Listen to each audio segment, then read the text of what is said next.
একটু জলে তাহলে একটু উঠাই নেবেন। উঠানোর পর যদি দেখেন যে না কোনো কিছু হয় নাই, তার মানে তার স্কিনে ডেড স্কিন বেশি আছে, মানে মরা চামড়া বেশি আছে, সেই জন্যই জলে।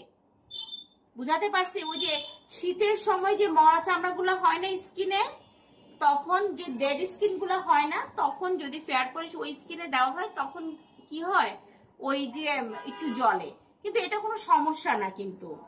আর ফেয়ার পলিশ ইউজ করার আগে একটু সাদা যে অ্যালোভেরা ক্রিমটা আছে না, সেটা একটু হালকা করে দিয়ে নেবেন, হালকা করে একেবারে পাতলা করে দিয়ে নেবেন, তাহলে ডিরেক্ট মেডিসিনের কোনো কিছু লাগবে না। বুঝতে পেরেছেন?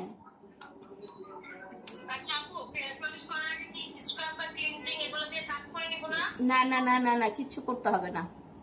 এবং ফেয়ার পলিশ করার পরে এবার দিয়ে দেন, ফেয়ার পলিশ করার পরে এবার 2 হাতে দিয়ে দেন, এক হাতে কেটে দিব। হ্যাঁ, ফেয়ার পলিশ